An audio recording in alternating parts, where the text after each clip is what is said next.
more that'll be going on, but Readathon just kicked off yesterday, so excited to get started with everyone and hang out with everyone. People have been chatting in the Discord, so it's been a ton of fun.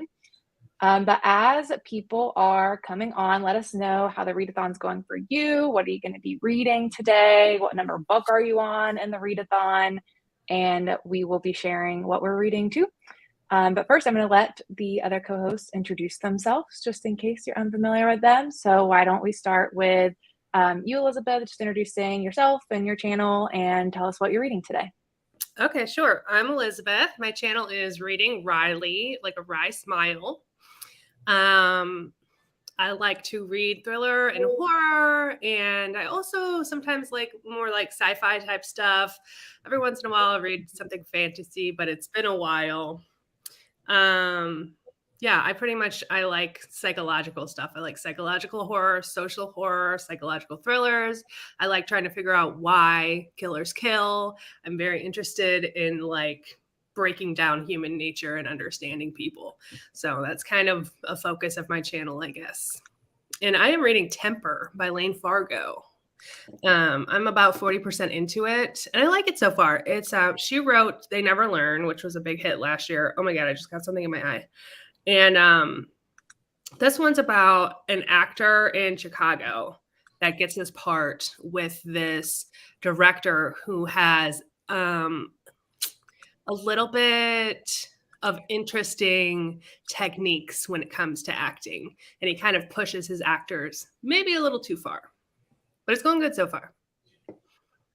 Nice. What about you, Beth? Hi, my name is Beth, and my channel is Beth's All Booked. I like to read thriller and horror for the most part. I like, to have a fun time, I guess. I don't take my books too seriously. This way. As Elizabeth says, I like to read horror that's more so on the disturbing side of the spectrum, I guess. And the more disturbing, the better the book. It's horror for a reason. I want to be horrified, whether it's a good way or a bad way. And I am going to be reading 1922, The Buddy Read by Stephen King. This is actually a reread for me. Are you just starting it right now, or have you already read a little bit of it? No, I'm just starting it right now. I am also currently reading The Shining. I'm about 80% into that one. But I saved this one specifically for this sprint. Cool. I'll introduce myself too. You're on my channel, so you probably know me, but you might have come from Beth or Elizabeth. So in case you don't, hi everyone, Ashley from Ashley's Little Library here. I also like the dark and spooky stuff. I like the psychological, I like the gross. So we all have things in common with our reading, and usually are chatting about the same books. So if you like one of us, you're probably going to be interested in all of our content. And today I am reading 1922 as well. I'm getting ready to start it. I was in the middle of Salem's Lot. I'm probably like 30% into it right now, but it's super long. And I've been listening to the audiobook while I've been puzzling. And I didn't want to do that on Reading Sprint. So I'm just going to switch to 1922, which is our buddy read. Let's see what everyone else is reading. We've got Jordan here reading Dolores Claiborne. Nice. Is that your first one you're picking up out of your big pile, Jordan? And how are you liking it? Hey, Hannah. Finishing my reread of ACOTAR today. I have a live show for it this afternoon. Nice. First time joining Reading Sprints. Welcome. I always love when it's people's first time ever joining. And of course, this is my first readathon. Let's see how well I do. Anything counts as participation in my world, so I'm sure you're doing great. More people reading 1922. Just found Beth's channel because of this readathon. Automatic subscribe. Nice. Yes, go subscribe if you haven't. I'm pretty sure I linked both their channels down below as well, but if I didn't, I'll edit that on our first sprint because I made this a couple days ago and I have no memory because there's been a lot going on. Also going to read 1922. I follow all of you and love all of you. Oh, thank you. I'll be reading Misery. I'm 10% in. Reading 1922. Misery is your favorite one? Mm-hmm. Are you liking The Shining? The Shining is my favorite one. It definitely. I thought the two girls were twins. I've never watched. Well, I've seen like a clip of The Shining when I was a kid, which scarred me for life. And then I read that scene in the book, still scarred. But I also thought the two girls were twins, but they're not. They're not even twins. They're sisters, 2 years apart. But Oh, I thought they were twins too, and I'm gonna watch the movie when I'm done. I hear King is not a fan of the movie himself, and a lot of fans are not a fan of the movie. They say like watch it separately, like don't connect it with the book, watch it by itself. But yeah, I prefer the book over the movie, but I watched the movie like a little bit when I was a kid too. You know how you just like see your parents watching things, so you kind of catch on to some of that. And then I read The Shining, I think in 2020, and I loved it. And I watched the movie, and I still enjoyed the movie, and I liked watching it coming off, but I can see why King wouldn't like some things about it, and I definitely like the book more too. So I'll be curious to hear how you feel about it when you watch it back now. I wanted to say 1922 for free. Scribd, Scribd's not free. I'm sorry. Sorry, Ashley.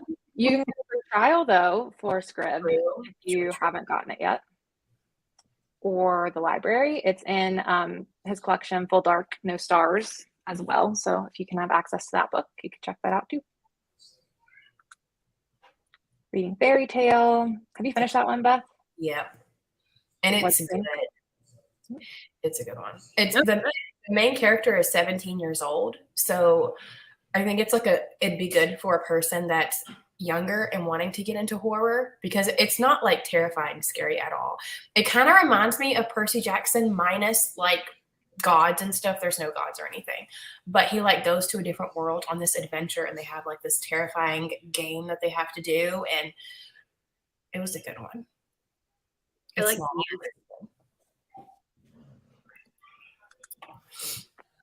just woke up from our nap.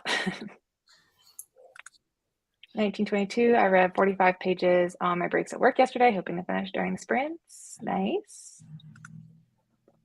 Lots of people reading 1922. Wanted to start yesterday, but life happened. Same. Ooh, The Grown Up. Love that one. Same. Elizabeth, you are the guru. Thanks. Page 50 of 1922. This is Jordan's first of the 5 Stephen King she's trying to finish this week. So far, so good. Nice. Are you listening to the audiobook, Jordan? Is that integral to the experience? Yes. I don't know if you've ever seen Mama's Family. I think that's what it's called. A long time ago, I would watch it like getting dressed for school. And there's this old lady as the main character. That's not who voices the Dolores Claiborne character. There's another actress that voices the character, but it sounds identical to the Mama on Mama's Family. I think that's what it's called. But the audiobook is one of the best audiobooks that I've ever listened to. Is Dolores Claiborne supposed to be like country? Wasn't Mama real country? Mm-hmm. So is Dolores Claiborne country? Okay, I didn't know that. Yeah, she's an old lady. It's spectacular. So I was recommended the audiobook and I listened to it, and it's like an interview with her, and you hear her drink her water and all, like, and she's talking to people. You don't hear their side of the story. You just hear her. And you hear her drink her water. You hear her take a break. Like, it's a really good audiobook. Highly recommend. I love an interview style. Is the whole book written in like an interview style? Yeah, it's like, well, she's telling, like, yeah, she's given she's confessing for murdering. That's not a spoiler. That's, or not murder. You have to read the synopsis, but that's not a spoiler because you go in knowing what's going on. Like, somebody died and she's being questioned about it. Okay. Anyway. Dear Serafina by Avery Bishop. Finishing 1922, hopefully starting Final Girls by Riley Saker and doing laundry. Reading Carrie. Something Wicked This Way Comes. Great, we love to see it. Hey everyone, I'm listening to It. I've started it so many times. Good luck with that one, Denise. It's a big one. Yeah, it's a long one. Fire and Blood. That one's really good as well. Sorry. It was, yeah. For It, I feel like you almost have to listen to the audiobook to be able to get through that one because it's so long. Mm-hmm. especially like the middle, like history part of Derry is a drag. You need the audiobook. Yeah. Have you guys read Salem's Lot? No. Yeah, that's what I'm reading right now. Well, not during the sprints, but that's what I've been reading. And I didn't really know what it was going to be about. Like, I knew the creature that is the story of what's going on in Salem's Lot, but it's very much the first 100 pages are just like building the story of the town and all the people in the town. And I'm like, if I didn't have the audiobook, there's no way I could get through this. Is that a long one? I have like a mass market paperback, so it's smaller and it comes out to be 630-ish pages. I think that's a normal length. Like, if I'm picturing the copy on my shelf, it's about the same size as The Shining, which is about 300-ish pages. Yeah, I had a all of his books are so long. Maybe I don't have the right collection though, but a lot of them aren't. They're actually normal size. Yeah, the Shining edition that I read was, I think, 500 pages because it was also like mass market.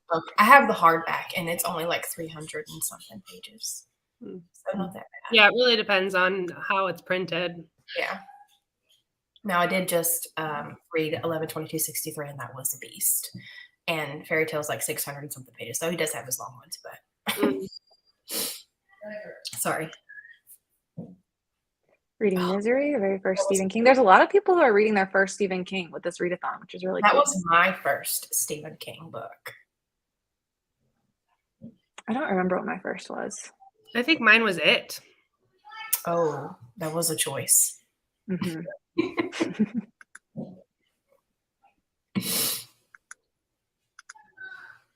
Ooh, Connor and Cornfield 2. Denver. No. Finished 1922 in the grown up yesterday. Going to read Things Have Gotten Worse since we last spoke. What a good lineup you have going for you. Still have to post my TBR, but reading The Wisteria Society of Lady Scoundrel for my secondhand book and female protagonist. I have also not posted my TBR, so you're not too far behind. Plan is to finish 1922, have an hour left on Scribd, maybe a little longer due to the playback issues.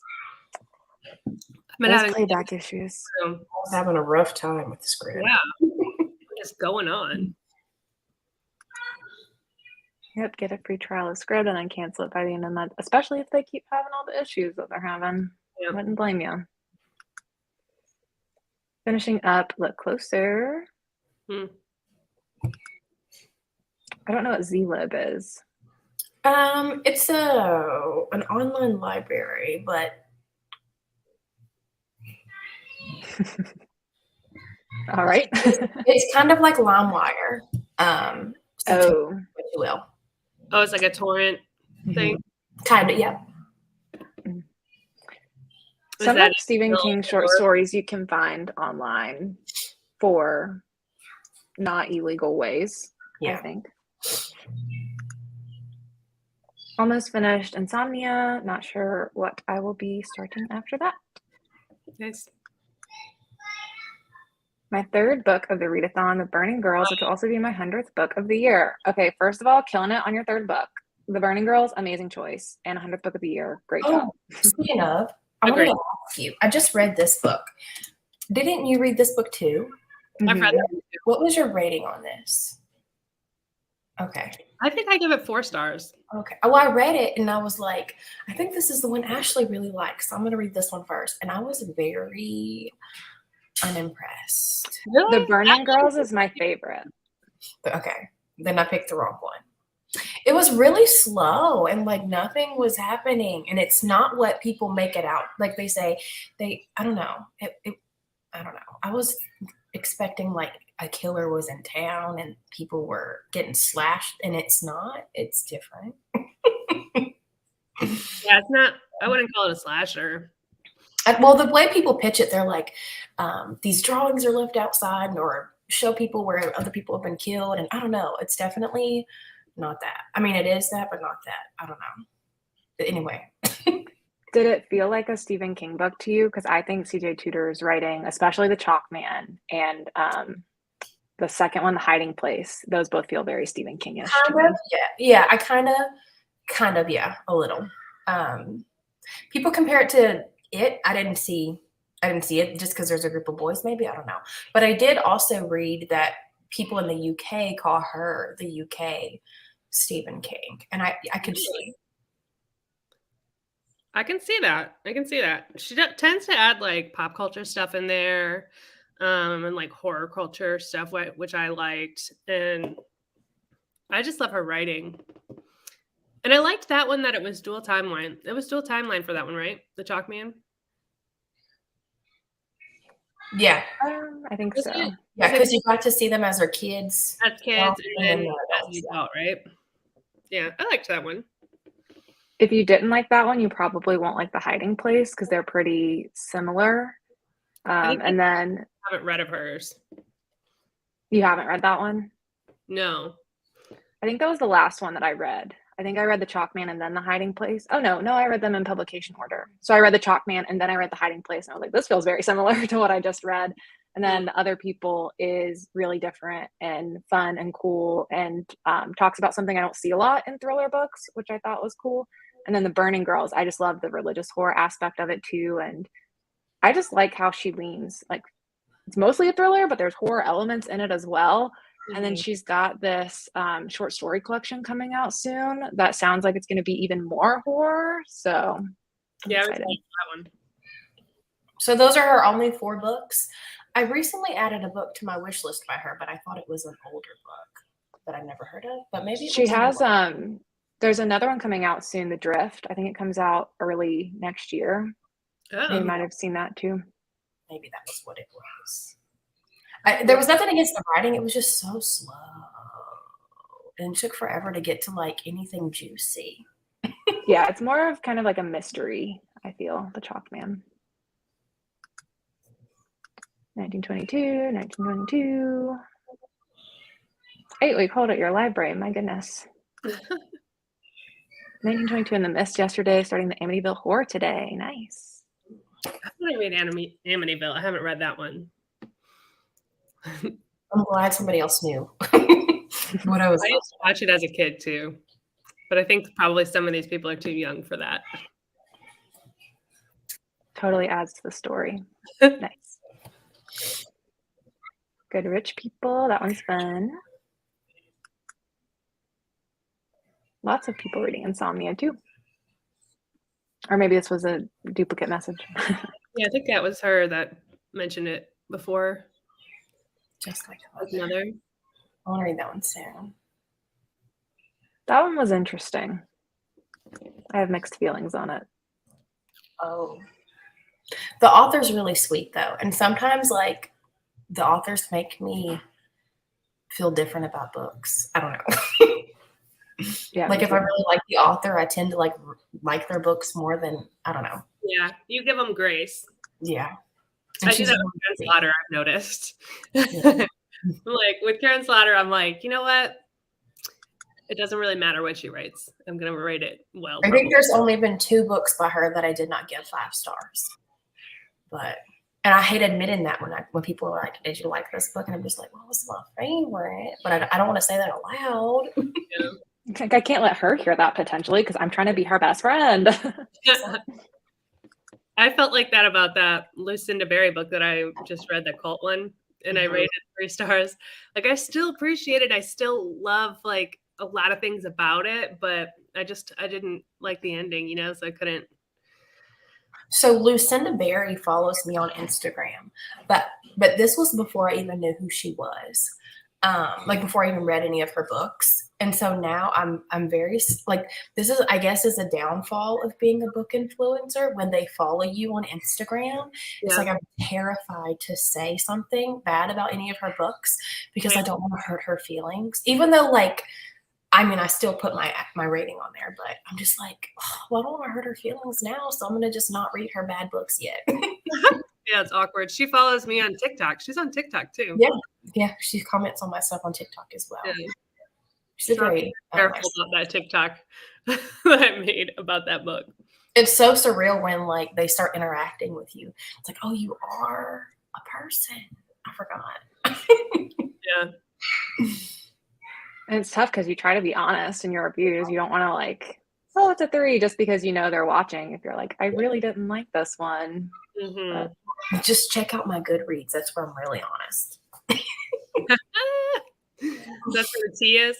That's where, like, if I don't like it, I'm gonna say it on Goodreads, and then I'll kind of like, you know, it was just not my favorite. I'll just talk about the good parts. I saw someone say they read The Chalkman by CJ Tudor and they didn't like it, so they haven't read anymore. But The Chalkman was her first book, so Yeah. they definitely get better after that. Maybe just skip The Hiding Place. Oh no. Oh. Upgrade was not his best book either. And it was his least original book. But I still had fun with it. I still liked Upgrade. But yeah, his other, at least Recursion and Dark Matter, are definitely better. I haven't read anything by him yet. I own all the 3 popular books. I'm just scared of sci-fi. I don't know that you would like it, Beth. It's kind of like Andy Weir, where it's like he gets pretty technical, but you might, I don't know. Well, Paul's read them, so I feel okay owning them and not reading them. Yeah. But I would like to see what the hype is, but I feel like people always say if they read Dark Matter first, that's their favorite. Or if they read Recursion first, that's their favorite. It's like you have to, it's like once you read Recursion, you kind of, Dark Matter's the same thing. They're really similar, but different angles. But yeah, but they're both like, can I swear, Ashley? Mm-hmm. They're mind fucks. They are mind fucks. Okay. Yeah, I've been avoiding them too. I tried to read Project Hail Mary when everyone was loving it, but I just didn't love it. I just don't think that's super my thing either. I like sci-fi thrillers sometimes, I guess. If it includes more like speculative thrillers, I guess I would say, versus sci-fi, or what I think of as sci-fi. Another like example, I like John Mars, the one that I thought was fun. Yeah. Another example of connecting with the author is I read Hank Green's book, which is a sci-fi book, and I loved it. I don't typically like sci-fi, but I feel like it's because I love Hank Green as a person. That love kind of also radiated out of the book. I don't know. I haven't read any of his books, but I would. He's I've like been considering that too. He's a hoot and a half. He's like one of those nerdy people. I don't know. I'm really attracted to smart people, and he's one of those, man. He's one of those. I don't understand, like, when we say speculative, does that, like, where is the line? Is it ghosts? Is it science? Like, what, or is it like, what does speculative even mean?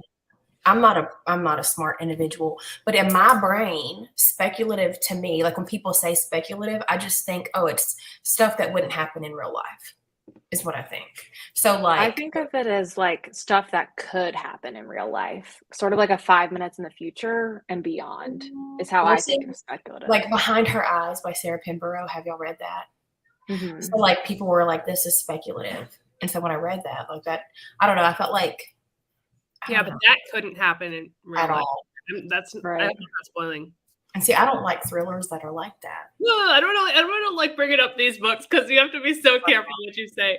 I mean, but you see that all on Goodreads. Like that's where I saw that word used with that book is on Goodreads. Yeah. So people throw that word out for that book all the time. That's the only reason why I felt comfortable saying Yeah. it. And so like you see books like that labeled as and it's really old. But you also see like alien books labeled as speculative and sci-fi books. That's too. I feel like that's past speculative when it comes to the aliens, because like just call it a sci-fi book. See, that's how I feel too. But then you'll have people in your comments saying you're using the wrong words. So you do have to learn these things when you talk about books on the internet. Well, darn. I'll figure it out one of these days. Whatever you want it to be. I saw a bookstore recently that had a speculative fiction section that had everything from sci-fi to paranormal horror, and I was so confused. So yeah, I've seen maybe no one knows. I just take it as not realistic. I might not want to read it. But for Beth, it means do not read. Unless I want something, like unless I'm craving something like that. But like I would say It by Stephen King is speculative. Yeah, I would say that too. And even like Chuck Wendig stuff. Yeah. That boring book that we read, what was it called? The Book of Accidents. I like that one. Accidentally loved that book. You loved it? I liked it. It was a 4-star. I don't like books that don't give answers, and that book didn't give any answers.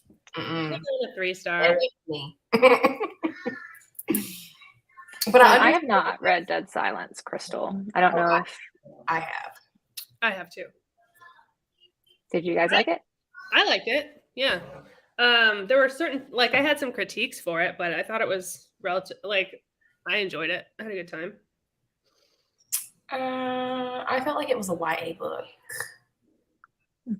with the cheesy romance included. I felt like I wouldn't like it because it was set in space, so I just avoided it. All right, do we want to hop into our first sprint? Sure. Usually I do 30 minutes. Is that cool with everybody? Works for me. I've got some The Shining ambience, so this should be nice for everyone's reads, and see everyone again in 30 minutes.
All right, welcome back, everyone. How'd your reading go? Oh, I failed.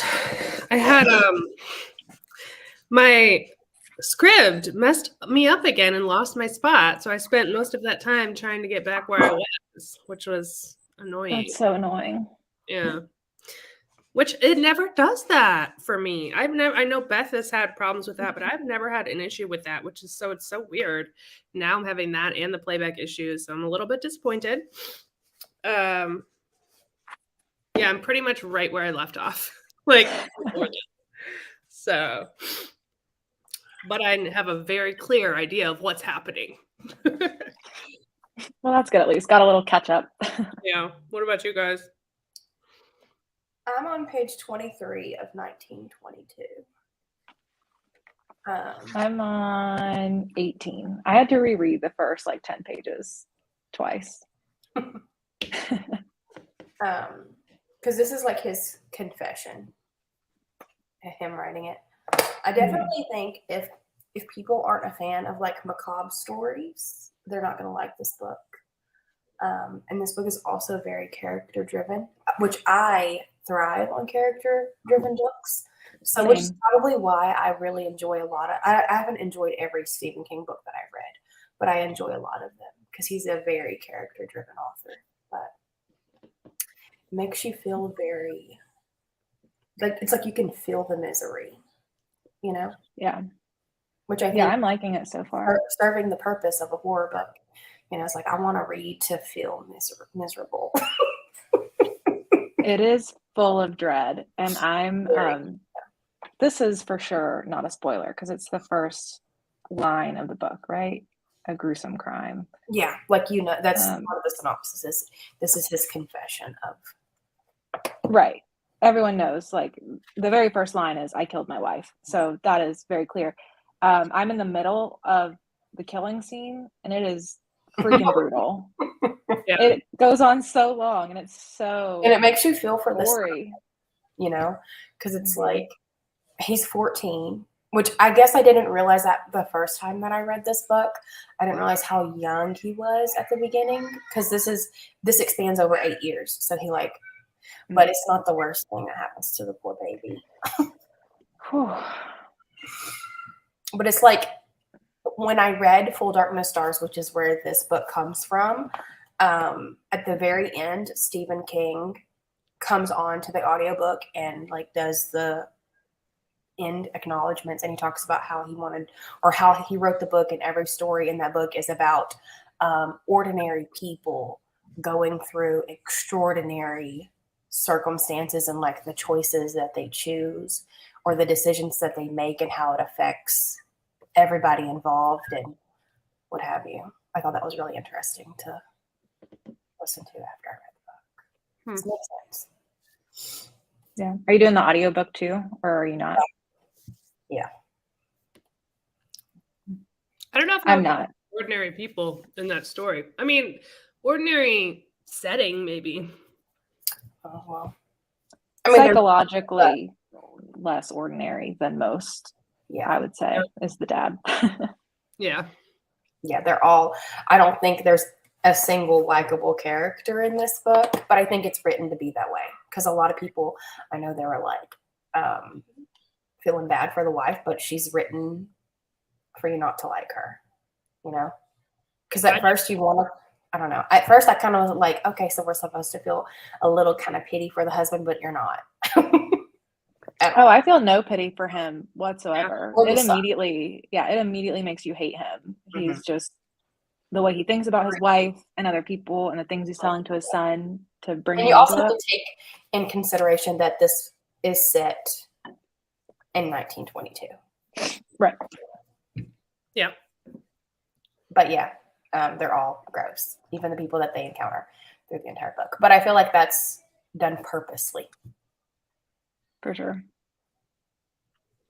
Yeah, I'm trying to, I need to mute the other channels, how we have threads, I think you call them, for all the different pages, because I keep getting notifications for people who are in the end thread, and they're like, oh my gosh, so I need to mute those so I don't see those. I have all of my Discord notifications turned off, always. That's probably smart. But 100 pages of 1922 in that sprint. Oh my gosh. Wow. Oh, fast read. Can you do 40 minutes next sprint? That's cool with me. Do a little bit longer. Give Elizabeth time to both catch up to where she was and get to do some reading next time. Yep. Scribd does that to me all the time. So I'm constantly looking at my time left. That way, if it happens again, I can just go back to the time left, and it's easier to find your spot that way. You know what? I should have put a bookmark in when we stopped. Can you do that on Scribd? I think so.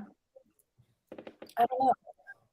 I've had that happen to me before in the past too, but not a lot. But I also don't use Scribd a ton. I probably do like 1 to 2 Scribd books a month, if that. Some months I don't do Scribd at all. Yeah, I stopped using Scribd as much. I feel like the more I use it, the worse they play me. I even had like made a whole new account because my last account was just, they did me dirty. But yeah, I try to do it from the library. Probably more than any other app. I used to. Because it's less expensive, and then my library doesn't always have what I want. So Scribd is usually my first go-to. Used to be that for me, but then it got to the point where I would listen to one book and they would block me from listening to any other book that I was interested in. So I would listen to one Anya Alborn book, and then I was like in the mood to read her other stuff because I kind of feel like she's also, or at least a brother, was also very similar to the King writing. Like it's very character driven, and I like enjoyed that part. So I was like, I want to see like her other work, and they blocked me from all. And they're like, you can listen to these in like 3.5 weeks, girl. Yeah, I'm blocked from a lot of stuff right now because I've been using Scribd a little bit more recently, and I really want to listen to The Weight of Blood by Tiffany D. Jackson, and I have to wait like 3 more weeks. The audiobook, though, I highly recommend. It is done spectacularly. Because there's like that's what I wanted to do.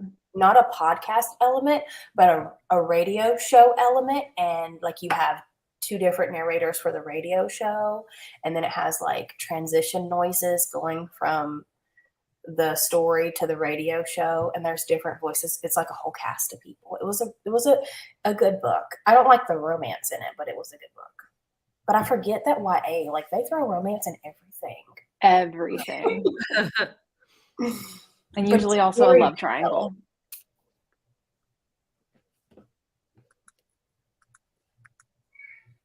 Can't click on anything. There we go. I'm so sad I can't read 1922 right now, but what I did was grade my students' math test, so productivity was happening at least. Nice. That's good. 36 pages of something. Wicked this way comes. Elizabeth, you've read that one, right? You haven't? I tried to read it, but what I actually read was an audio full version of it. Was like an audio adaptation. It wasn't the actual audiobook. So I spoiled it for myself, but I've never actually read the book. Was it were you listening to the play? It was like you know how in like the 50s, like they would have radio shows where people would come sit around the radios and they'd have like sound effects and like stuff like that. It was like that. Like it was like a script that people were reading. It wasn't the actual book that they were reading. It was like a script that they were acting out in ways that you don't need your eyes for, you know? Okay. Lots of like sound effects and thunder and like just like very over the top, like 1950s radio performance-esque. It was weird. It was really Was that from Scribd that you got the audio? Yeah. Mm-hmm. I think so. Yeah, I want to say it is. So yeah, I've never actually read the book though, but that was weird. Yeah. And trippy. I've heard good things about that one. Or at least I feel like it's often in recommendation lists. I don't know if it's actually good or if it's just a classic that people feel the need to mention. Yeah, I think it's pretty short too. Well, actually, I don't know. The one I listened to this. Yeah, Katie, they have a notice on their platform now too that they're experiencing issues with playback. And then Beth, this is what was happening for you at Fairy Tale, right? With it just going blank. Yeah, like 3 or 4 times per chapter. And I messaged them on Instagram because they've messaged me before because I've worked with Scribd. like with their people. Anyway, and they read my messages and left me on red. And I was like, are you kidding me? Like, they could have at least explained to me, because I thought at first that it was a copy of Fairy Tale that was messed up. Yeah. And I was like, well, I don't want to buy it from Audible and it actually be the audiobook itself that was messed up. And like another person was messaging me as well saying the same thing because they were having the same issues. So they left me on red, and I was like, you've got to be kidding me. So then I went on Twitter. If you ever need to get a company's attention, I blasted them on Twitter, and they were messaging me through there. But I was like, well, it would be, I said, people were agreeing with me on Instagram, and I was showing them screenshots of people like sending me messages saying they were having the same issues. And I said, this would be really nice if you could let us know, like, yo, it's not you, it's me.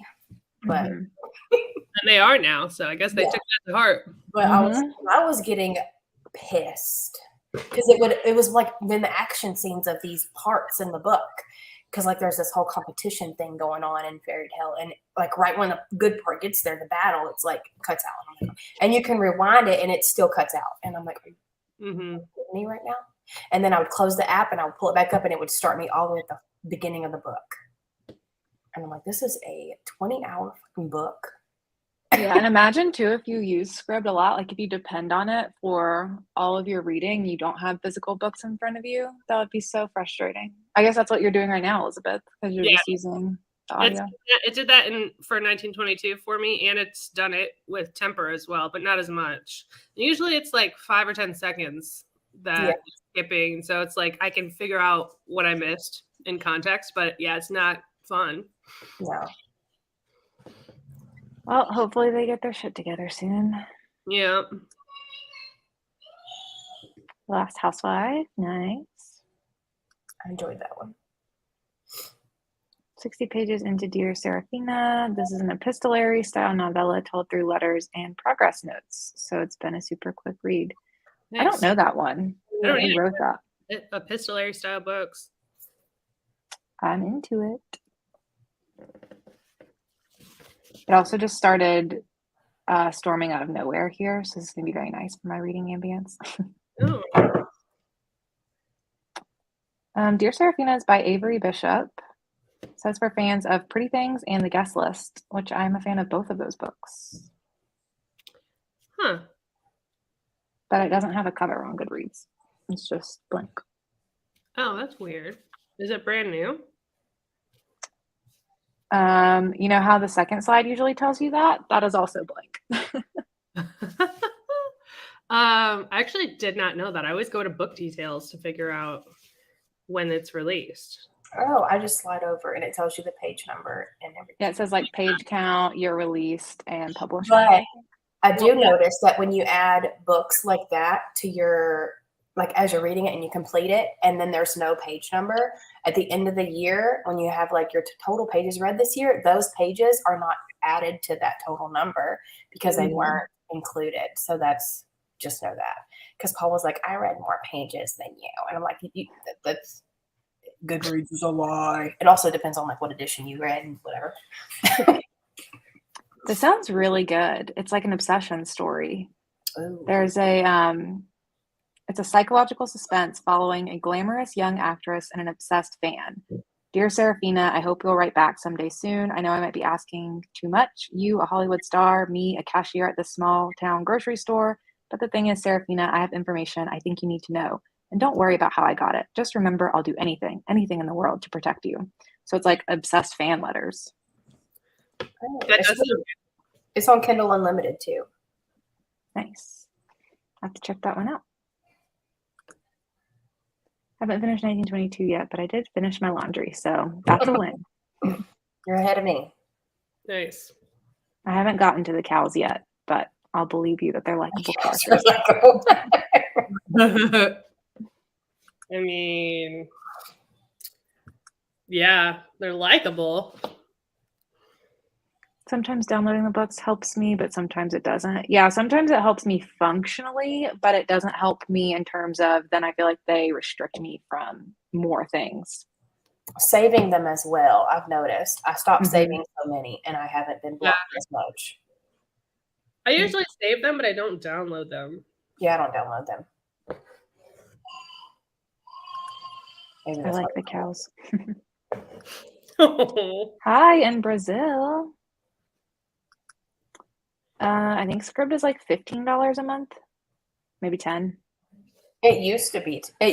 I was paying 10, and then when I canceled my old membership and got a new one, now I'm paying like $15 a month. I think I pay $8.99 for Scribd. I don't know why. I've had it for a long time. Maybe I got like grandfathered in. That's what I thought too, because Maybe. I was paying that much for my old Scribd, and then I got a new one, and then now I'm paying more. But I don't get blocked as much, so maybe that's why I got blocked so often. Like I haven't been blocked at all since redoing my Scribd. I don't know. She pays $12, so like Scribd is playing all of us. The Way of Blood audiobook is so good. That's why I'm reading Carrie now. Yeah, I haven't read Carrie, but I have seen Carrie. I'm reading Carrie this week though, for the high school. Oh, is The Weight of Blood supposed to be like It's a retelling. Okay. But I don't know if Carrie is very like, The Weight of Blood has a lot of like social commentary on race and identity and things like that. I don't know what Carrie is about though. There is like period talk in The Weight of Blood, but barely. So it's probably a lot less than Carrie. But that's a big theme of Carrie. Yeah, but in The Weight of Blood, it's also a big thing in The Change, except for in The Change, it's like about menopause. Yeah, and it like I don't like The Change. That's like Mary, which was inspired by Carrie, and Mary is about menopause. Well, it's not only about menopause, but you're seeing a woman who seems to be going through menopause, but also supernatural things. In The Weight of Blood, her stuff is triggered by her period, but it's because it's like brought on by the power of blood or whatever. So yeah. So I mean, Mary, the Nat Cassidy one. I just got the audiobook for that as well. But I've been hearing I've been seeing a lot of hype about it, but I haven't been seeing a lot of good reviews. So, I've seen mixed reviews. Yeah. So I gave it about a 3 in the end. I really liked some parts of it, and I really liked it in the beginning. I do think it was too long. It was like 400 and something pages, and I wish it was like 100 pages shorter. Yeah.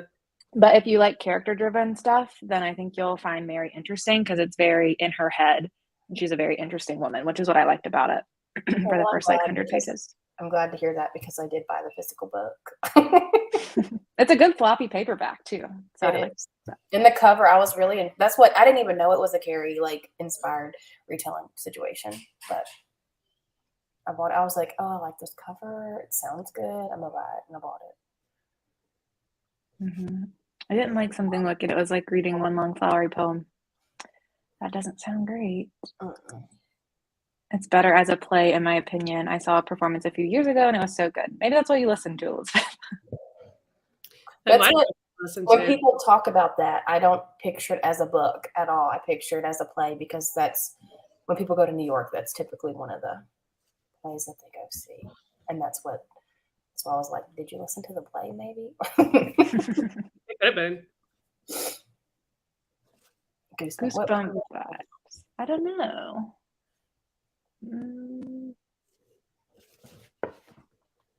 Oh, something Look at This Way comes. Oh, okay. Oh. They can block it. I just started with Scribd. Yeah, it's not necessarily blocking, but the concept of it is you pay this membership fee for Scribd each month, and you have unlimited access to their catalog of audiobooks and ebooks and magazines. But it's not truly unlimited because you can get restricted for certain titles where they'll say like, oh, you don't have access to this new audiobook until September 27th because you've been using Scribd more. So the more you use Scribd, the more you get restricted from other things. But like technically you've got unlimited access to other things. It just might not be what you want to read. Audiobooks. When I messaged them about that too, when I was having problems, the people told me that you can listen to 4 new release, highly popular type audiobooks, and then after that you're unlimited. But they should like tell you that. It should be like obvious, not in the fine print. Yeah, it does. It depends on like the popularity of the book, how recently it came out. Like a lot of backlist stuff is available always, but then if you read more newer stuff, they'll throttle you faster. Yeah. And if you play a book only for like a minute and then you don't listen to it, it counts. So highly recommend not doing that. Listen to the sample.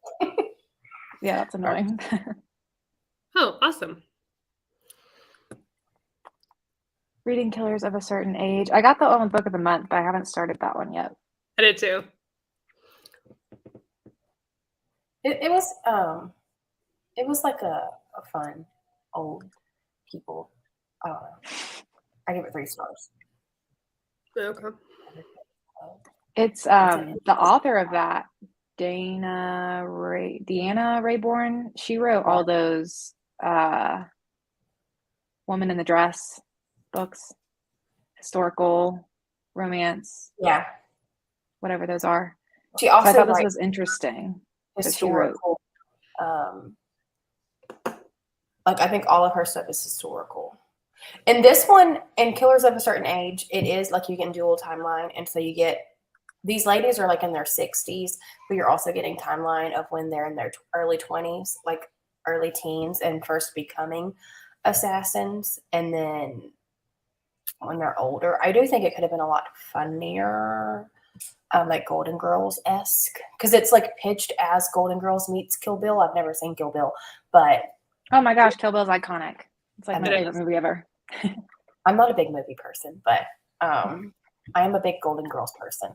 And I do wish it would have like had more of the humor that Golden Girls has and had like the slutty one and the, you know, but it was still like a fun little, I think my grandmother would love it. Not saying, I feel like it would be like her type of thriller that she would want to pick up because she could probably relate to it better than I could.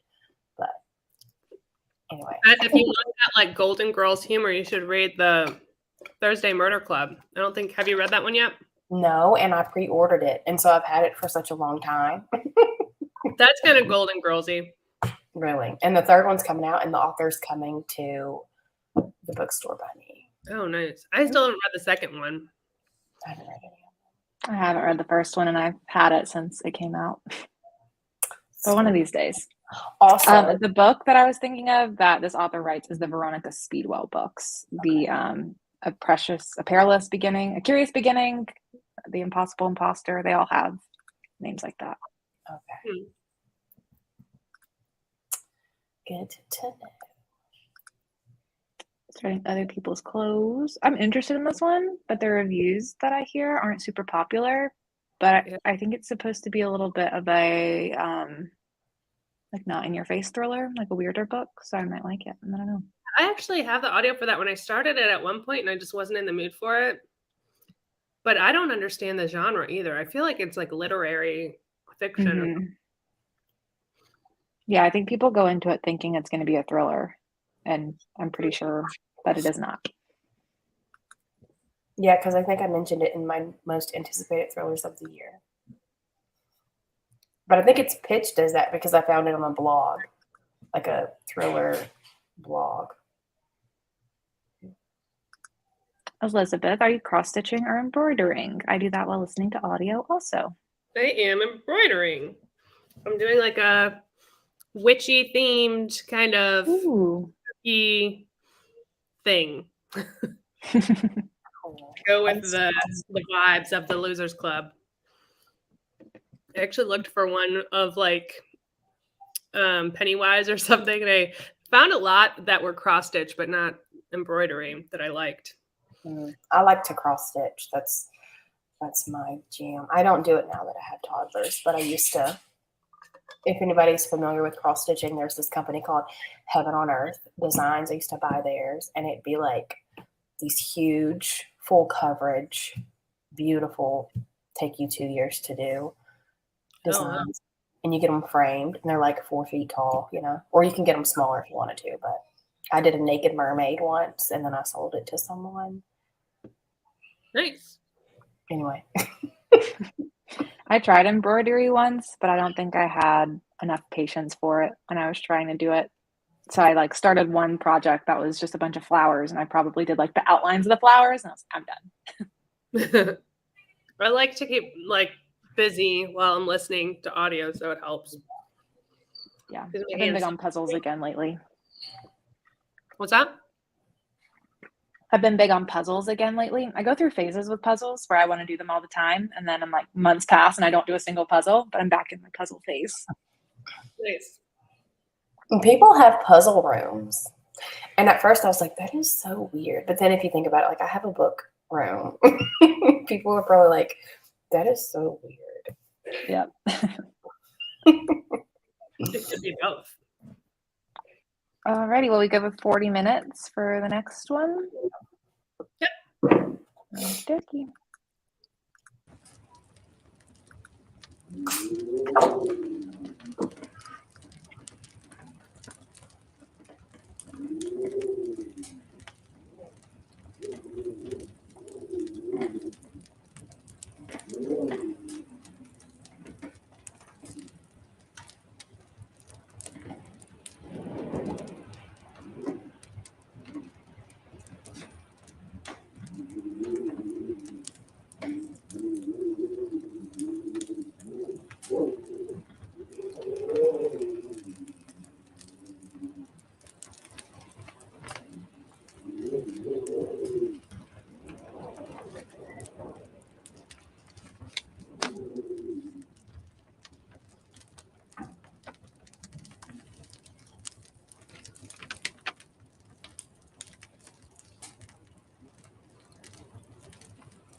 had to add a couple minutes because I made a DiGiorno pizza and then I thought I was like, wait, did it get longer? Or was I looking at that wrong? Yep. How'd you guys do with reading? I made it to page 61. Nice. I think I'm only at page 41. Yeah. What'd you eat for lunch? Paul's going to get us Jack in the Box. Oh, nice. I am about 60% in now to temper. Did you say you're liking that, or do you not know?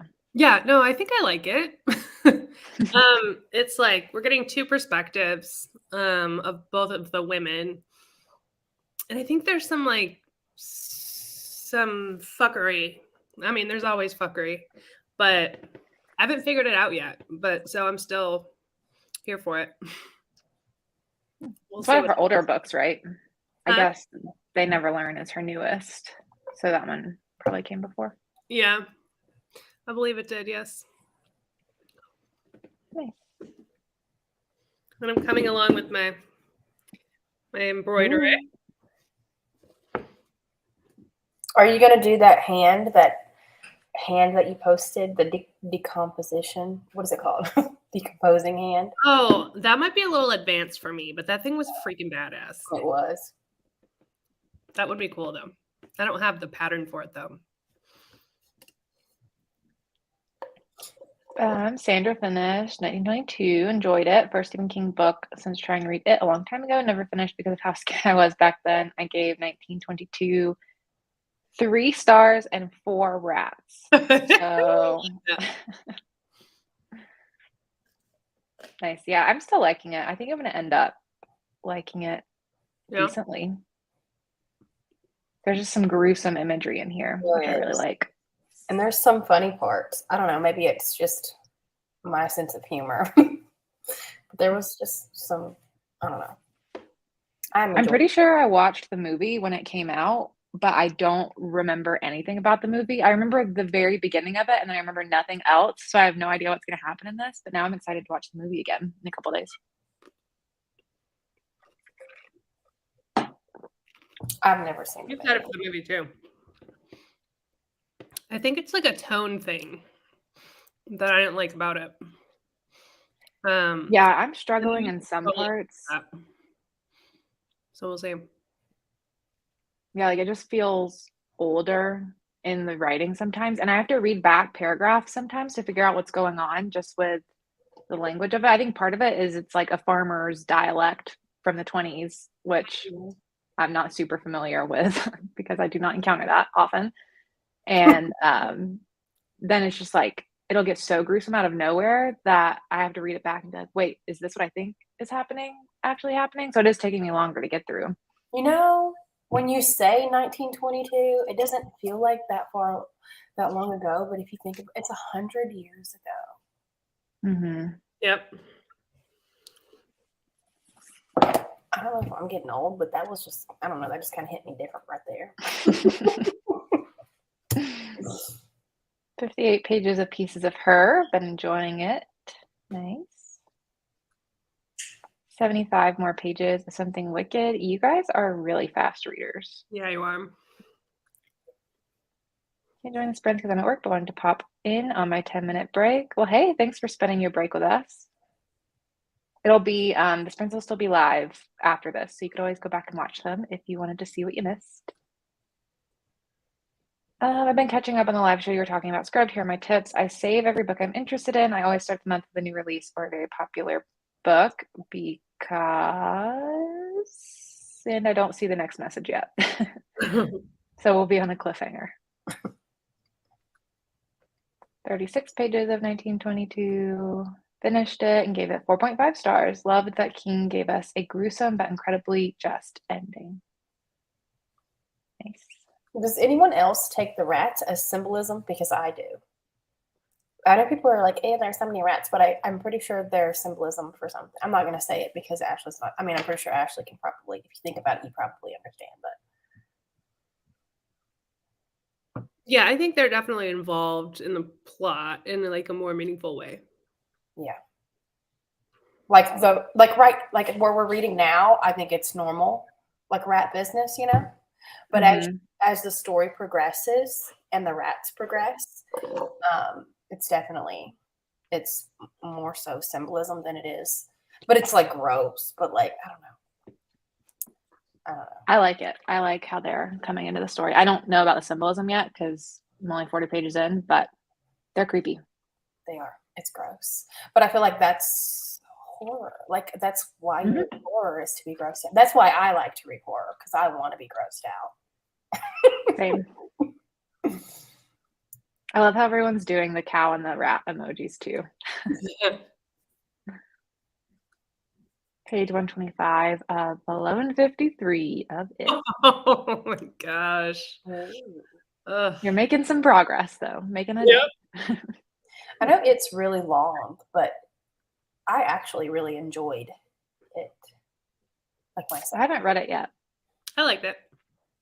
Yeah, it wasn't a 5-star for me, but when I read 11/22/63, like I gave it 4 stars. But then when I read 11/22/63, and because those books take place at the same time of when the kids were kids, and he meets them, like he runs into them as they're in the square, Beverly and Richie, and then like they talk about the missing kid and the dad and it and all this and the other, or Pennywise rather.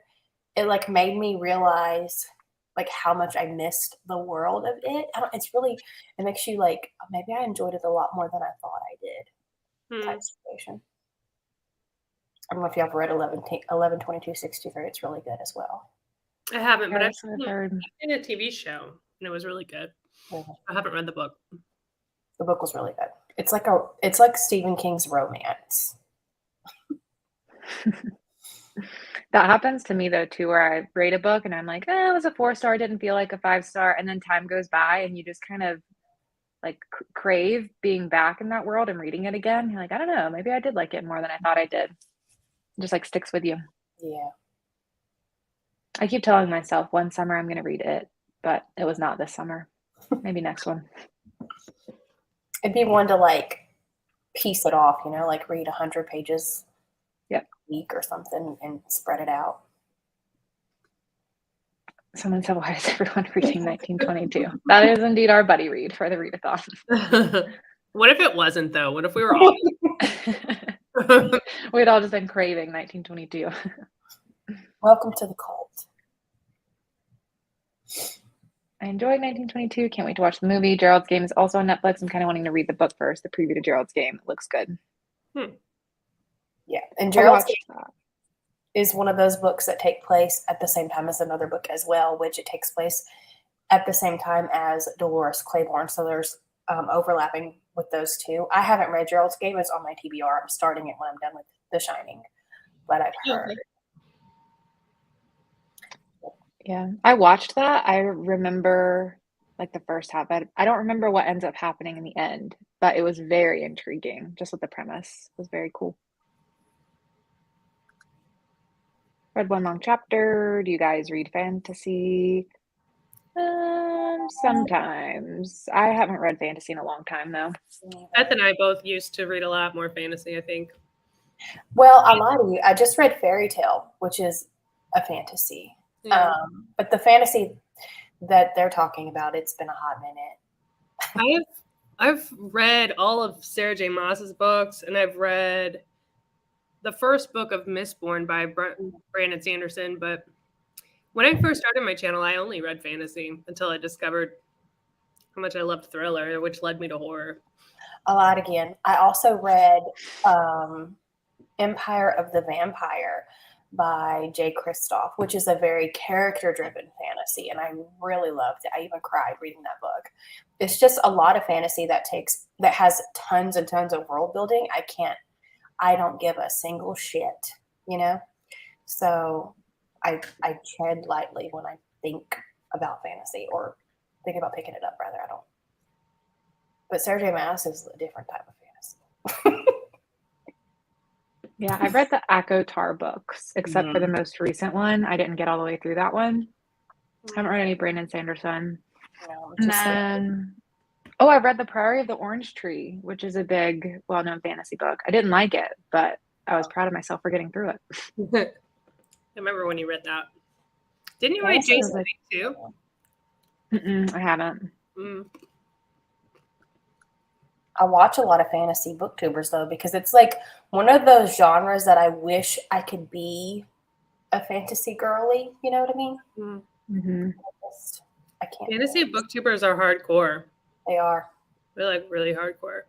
And they plow. Like I read the entire Mistborn trilogy last night, and I'm just like, It's because it's all series, and then they're like always in the middle of 40 different series, and there's always a new book coming out in a new series. And the series isn't just like a straight line series; it's like a whole tree of like this. This is part of the trilogy, and then you go this way, and there's this whole quadruple, and I'm just like, that's a lot, bro. Well, I mean, is that really that different from Stephen King? Well, the Stephen King is like a multiverse, not necessarily. I don't know. I feel like it's not. It's like Easter eggy. Yeah. More so than series that branch off of other series. Yeah, you're right. But he does have his own series as well. It says $800 was stolen in the book at one point, and in 1922, that was nearly $14,000. Wait, what? $800 was stolen. Like in today's money, that would be $14,000. We're doing conversion, money conversion. Good old inflation. Yep. Read 15 pages of Stolen Tongues, one of the scariest books I've ever read. Let me tell you, I read that book recently for Ashley's readathon. And when I was done with it, I was like, so many people say this is so scary. Maybe I'm more of a tougher bitch than I thought I was. Like at the time, I was like, yes, this is the creepiest book that I've ever read. But was I scared? No. Then when I went to sleep that night, I rethought everything that I had to do. I think I put that on my TBR for this week. I was deciding between a bunch of different ones, but I think I did pick that one. Normally, true crime is the only thing that keeps me awake at night. But Stolen Tongues, definitely. I was seeing stuff on my walls. Yeah, it was definitely scarier after the fact. I can't imagine. That happened to me with, when I read Daphne by Josh Malerman recently. I felt similarly. I was like, this isn't that scary when I'm reading it. And then as soon as I was done, it was just stuck with me because it's like this invisible monster that you can't see. And so then you're just like feeling the eeriness of that. And then I was also just reading Anybody Home by Michael J. Sedlinger. I want to read that one. And I am softy enoughing for now because I was too scared. Wait, what is Anybody Home about? It is basically an instruction manual for how to break into people's houses and do terrible things. So it's like coming from the narration of a person who has broken into a lot of houses and is really good at it. And they're talking to you. It's all written in second person about how to do it, how to learn people's schedules, where to get in. And when I was reading it, like on the surface level, as I'm sitting there reading, I wasn't scared. I was like, okay, yeah, this is fine, whatever. And then the next time I was home alone, I was like, I can't pick that book up again. Okay. That's why true crime scares me, because of the home invasion aspect. Yeah, home invasion. And so that's why the movie Strangers is like the worst movie I've ever watched in my entire life because of the home invasion. I still need to watch that. So that's you talk about it all the time. That I will not be picking up. Is that streaming somewhere, Beth? I think, I don't know, honestly. Maybe Netflix, but I can't really tell you. I need to watch it. You probably won't think it's scary, but I'm telling you that movie. It says it's on Netflix. I don't know. I'm kind of when it comes to movies, scare me a lot more than books. Oh, yes, definitely. Like the new It movies, a girl cannot watch those. I tried, and they're horrifying. They are terrifying. Way scarier than the book. Like 20 bajillion. Lady in the apartment scared the crap out of me. Is this the one? Is this it? No. That's not it? Is that looks like a Blink-182 album? No. It does. Okay, let me look again. I just looked it up and it said it was on Netflix, but not in America. I think the cover he has the potato sack on his head. Wait, Mhm. That's It's like all in lowercase too. yeah. Came out in 2008. Can you see it? This is one of the movie covers. Oh, with Liv Tyler? Yeah. Oh, I love her. I guess that's who that is, but I'm telling you. Okay. I don't know if I want to watch that now. If home invasion is a fear for you, which it is for me, just no. Yeah, I was sleeping on my mother-in-law's couch this week, and she's got 2 dogs, and they have like a doggy door like my dog does. So they come and go, but like I kept hearing noises in the night. And she lives in a nice neighborhood, like really nice. And I kept hearing like, just like you're in a different house, they have different sounds and creaks and you're not familiar with them. And I kept looking above, like I was laying on the couch, I kept looking up, expecting someone to be like looking down at me. And I just got into my head about it. It was not good. But I feel safe in my own house. I wouldn't be able to do a doggy door. I don't know. Have you ever seen Fear with Mark Wahlberg? Yeah, that's a great movie. And they like I haven't seen that. Dead dog through the doggy door. I don't know. I don't remember the doggy door part, but it's been a long time since I've seen that. Me too. But I know I can't fit through my doggy door because I have tried when I locked myself out on accident. But that doesn't mean other people can't. I mean, I've seen a meth head, and let me tell you, like you probably wear 3 T-pants, or like have your kid do it. Pretty secure, Well, see, that's the main reason why I wouldn't do a doggy door right now is because my kids would be helping themselves. Yeah, Hadley used to go in and out the doggy door too. I feel pretty good about the security of my backyard. They'd have to get into the backyard first. We have a huge beware of dog sign on our back. We have a privacy fence, but to try to at least, but on the Nextdoor app. We're a very big and scary dog. We don't, well, we put it on there when we didn't even have a dog. But on the Nextdoor app, people are almost every single day they're posting, this person was in my backyard. This person tried to get in my house. And it's like, this is your neighborhood, okay? So I don't even, Yeah, when I people trying to break into the cars. That too. Yeah.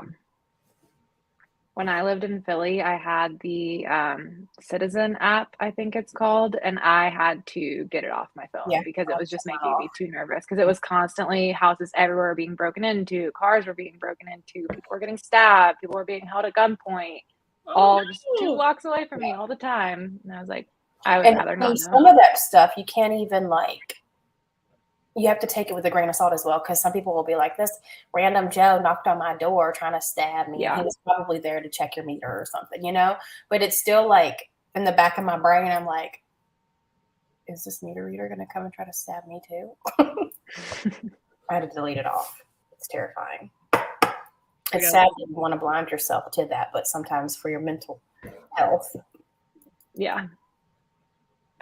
Ruth said that 1922 is a retelling of A Telltale Heart, which I did not know, but I can definitely see that.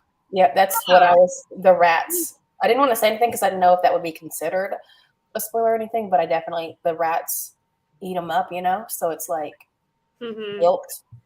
Yeah, that makes total sense. I haven't started yet, but I do know there are rats and cows. Okay, here's the rest of our Scribd message.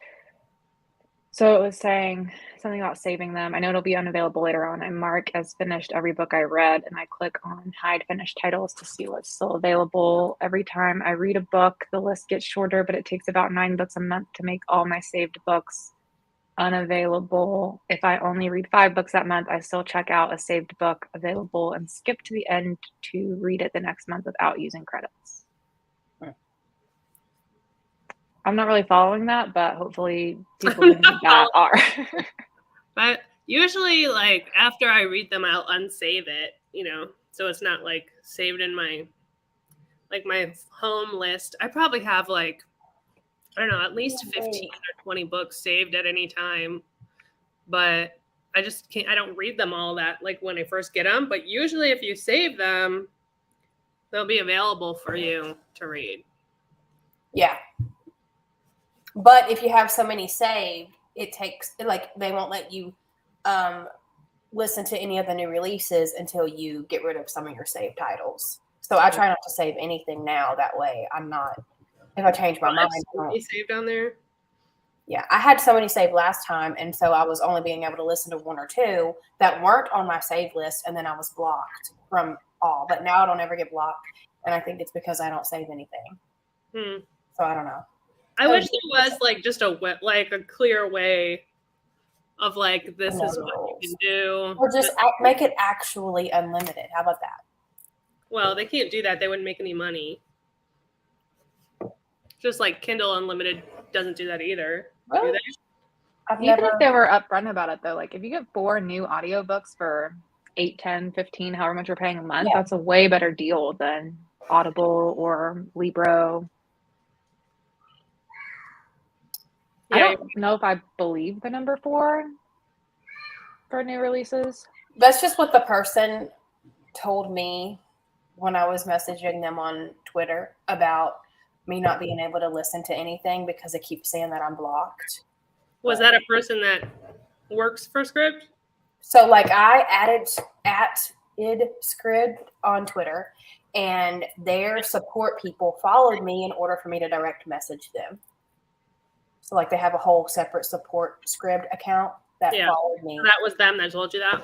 Yeah. But I mean, I worked at a company for 13 years, and sometimes we lied to the customers just to make them happy, you know. Customer's always right. Or are they? Or are they being lied to? This is the one that messed me up. Yeah. I'll Be Gone in the Dark. I don't think it was a fantastically written book. I mean, albeit, you know, she didn't get to even write her own book. But I think she wrote part of it, didn't she? I think they pieced most of the first half. Like she had drafts and stuff, and then they put it together in a book. That one I own, but I have not read yet. But I have seen the movie, and I liked the movie. Oh, there's a movie. It's like a show documentary, I think. Oh, was it made because this book was published, and then like 2 months later, they caught the killer. So they should have just waited a couple of months. So in the movie, they hadn't caught him yet either, or the documentary. Okay. Which I don't think anyway, which is really frustrating. Because I remember when that happened, when they caught him, and it was like everyone in the true crime community was freaking out.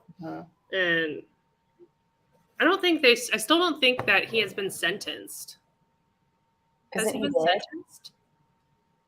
I know he's in jail. Wait, he's the one that when they went to go arrest him, he said, but wait, I have roast in the oven, right? I'm pretty sure. Oh, I don't know about that, but I know he's definitely like old and now, and he was like playing up his like feebleness. Yeah, because because I read the Paul Holes book as well, and they talked about when they went, because like they talked to him all the time when they knew he was a suspect, but he didn't know that they were on to him.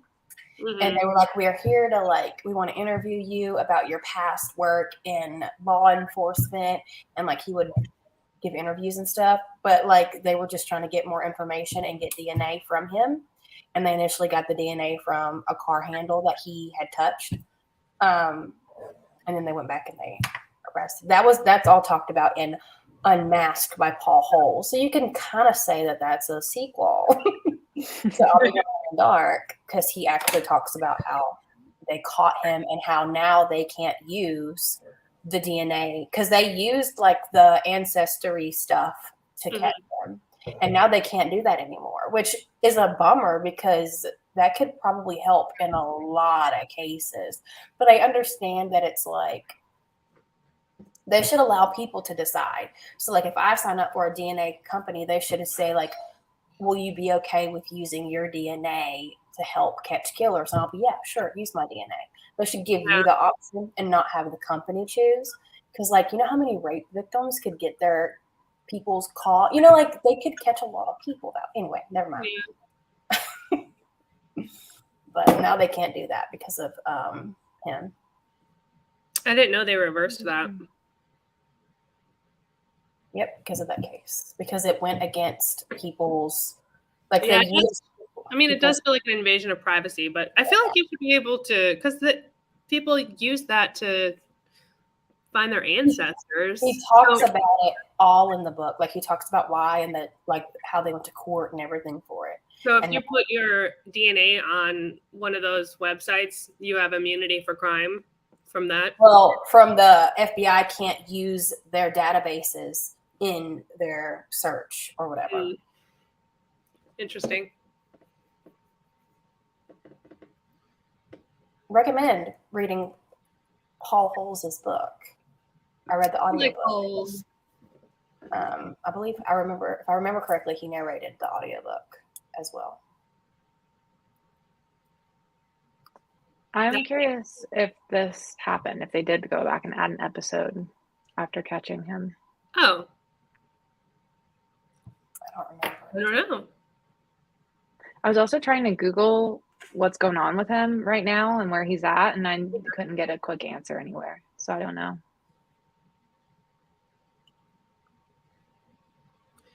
His name is, I think, Joseph D'Angelo. Yeah, Junior, I think. Joseph James D'Angelo. Yeah. A very terrible, terrible human being. Alrighty. Well, want to do maybe one more sprint?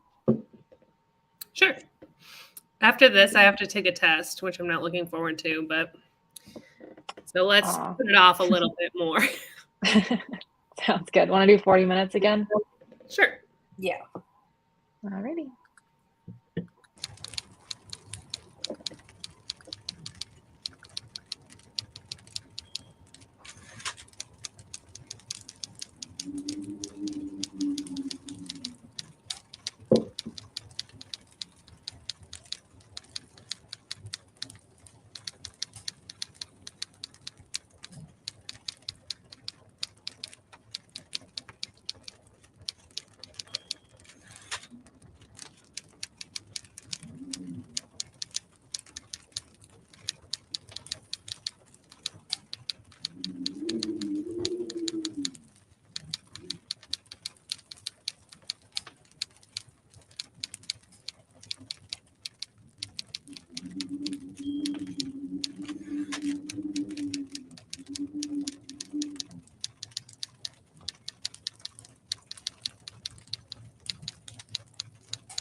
We made it through the end of our ambience video, right, with 20 seconds to go. So I'm just going to end us early on that. But how did everyone's sprint go? I got to page 76.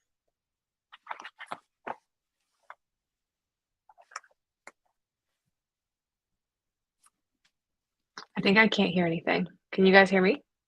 There we go. I had the sound turned down because Denver was, being high maintenance like he always is. Yeah, the ambience video. I don't think I've ever gotten to the end of an ambience video before, but we've just gotten to the end of it with 20 seconds left in the sprint, so I just ended it early. Oh, wow.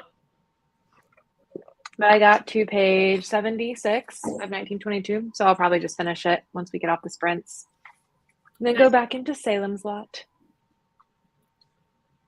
Let's see where I'm at.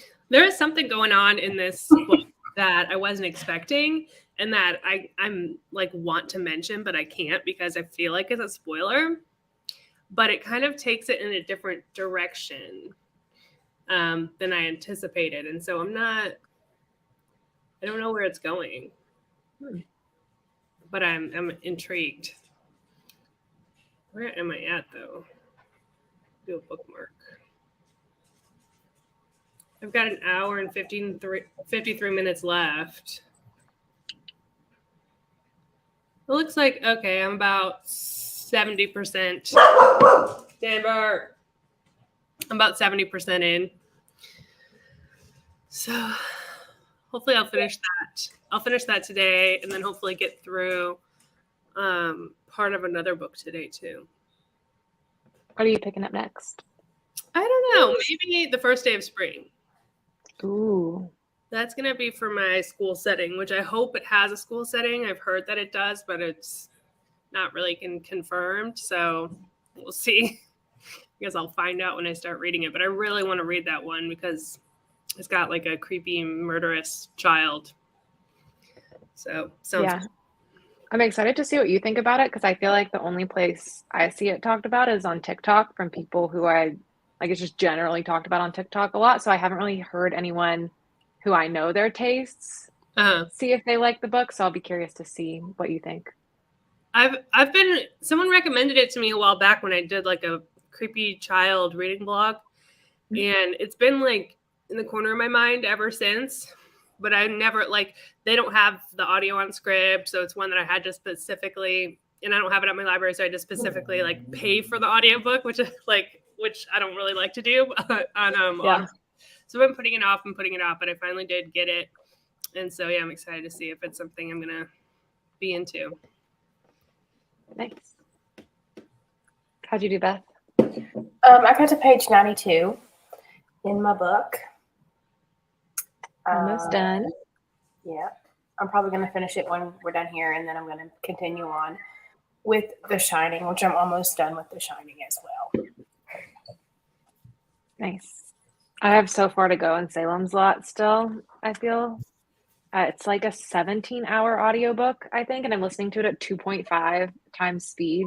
Oh, wow. It's read pretty slow, so it kind of 2.5 feels like a normal 2, but got to puzzle away after this. Hey, Deja. Already finished a book for the readathon. It was the buddy read, but I realized I accidentally started a day early because what is time? I started a little bit early too. I just love how everyone has adopted the cow and the rat emoji to stand for 1922. That's amazing. Mm-hmm. Big Driver, which is in If It Bleeds. Traumatically great story so far. I think I saw someone else talking about that. Okay. I thought she was talking about Big Driver, which is in Full Dark No Stars. So you'll see my comment later. There's a short story in that with that same title? Oh, If It Bleeds is Stephen King too, isn't it? Right. Mm-hmm. Is it the same story, but it's just in both collections? I don't know. I have both books. I could check it out. I know Big Driver is... it's about like a truck driver who sexually assaults and murders women. So if that's the same vibe, but then it's this. I'm assuming, I don't think he would name two different stories the same title. Yeah. But that's also odd that he would include it in two different. I've only read one anthology by him though, so I don't know if he does that often, but it's in Full Dark No Stars, which is the book that 1922 is in, which is why I thought that's what she was reading it from. Gotcha. Making good progress in Fairy Tale. One of my favorite horror books. Love that one. I like that one too. Seen that? Confirmed. Awesome. Thank you, Rachel. Appreciate that. Characters moving into a curious beginning. Been jumping from that to editing my vlog footage that I've accumulated so far. Nice. I want to reread The Cabin at the End of the World. I read it in 2020. 2020 was like my year of moving from young adult to like fully adult. And I liked it until the ending because it gave us nothing. Mm-hmm. And I hated it because of that. And I gave it like 2 stars. But I feel like I'm growing on like being more okay with open ending. Whatever you want to call it. Ambiguous, yeah, when it could be one of two things. Yeah. So I kind of want to reread it to see if I still feel the same. But I like when authors at least give us like a partial, I don't know. He just was like, I'm done with this assignment. I'm going to accept my C and turn it in. I feel like I'm starting to like bad endings more. Like, not bad endings, but like when it doesn't end how you want it to end. Or want it to. And the author's just like, that's what Stephen King is known for. So you think it's going to end like a good ending, and then he's like, you know what, never mind, we're killing this person. I've been enjoying some of those recently. So, and he makes fun of himself in the first It movie. Stephen King plays in that movie. The newer It, but the first one. Yeah. He plays in that movie, and he pokes fun at himself in that movie for his endings. And then in Fairy Tale, he also, at the end, he makes fun of, he's like, people always ask me for a happy ending, so here you go. And then he like ends the book up. Because he normally doesn't give you a good ending. He normally doesn't give a happy ending. Nice.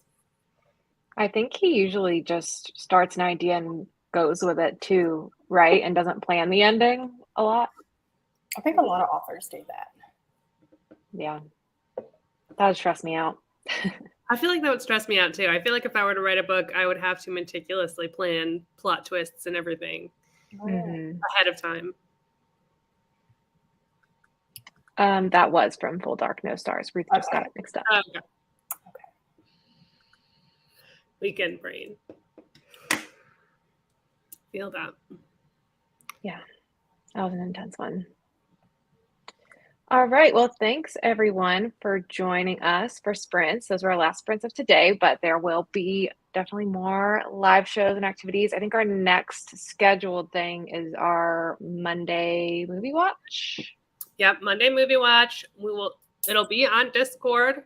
The way I like to do it is, we have the little thread on Discord, so you'll just go in there, you'll set your TV to where the N is, because Netflix is weird. Like if you just turn it on, it won't like let you pause or whatever, or it does weird things with where it was. So where the N shows up, like the Netflix symbol at the beginning of every movie, just pause it right there. And then I will tell everyone when to hit play.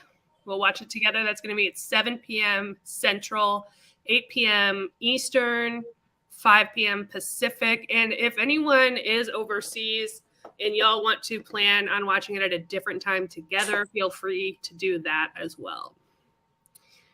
And then, Beth, when are the sprints on your channel going to be? Aren't they on Stephen King's birthday? I think we did them. I don't look on the 22nd or the 21st. I think we said Wednesday, didn't we? I'm going to have to go back and look. one of those 2 days. But I think I might also do reading sprints on my channel during the day, sometime during the week as well. I can't like solidify it in stone until probably the morning of, because I have toddlers, and it just depends on what side of the bed they wake up on. But yeah, so just look out for that.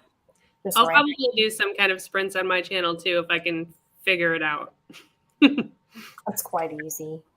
So basically, just be in our Discord, make sure you're subscribed, look at us on Instagram. We'll let you know when things are going on. But yeah, it's been really fun seeing how many people are participating and looking forward to doing more. So thanks everyone for joining, and see you all next time. Bye. Bye.